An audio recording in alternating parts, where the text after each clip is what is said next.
واه تازه نوی او د ویاړ خبر ګرانو زړه ته رانږدې مینوالو السلام علیکم وخت مو په خیر ستړي مه شئ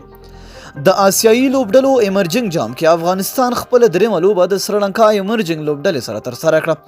د لوبې په پیل کې 5 افغان لوبډلې وګټله او لومړی د توپ اچونې پرېکړه وکړه سریلانکا ایمرجنګ لوبډلې په 9 تورونو کې د ټولو لوبغاړو په سوځېدو 238 منډې وکړې چې له ډلې چارټا اسلانکا 10 کامینډو منډس 3 او مینوډ بهانوکا 2 منډې وکړې د افغانستان لپاره عبدالواسع عظمت الله عمرزي 3 یوسف زازي 2 شاهد الله او طارق ستانکزي یو لوبغاړی وسوځاو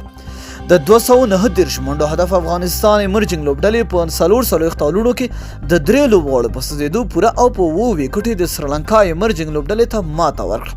او د آسیایي ایمرجنګ لوبډلو جام نیمه پایلوبې ته لار پیدا کړه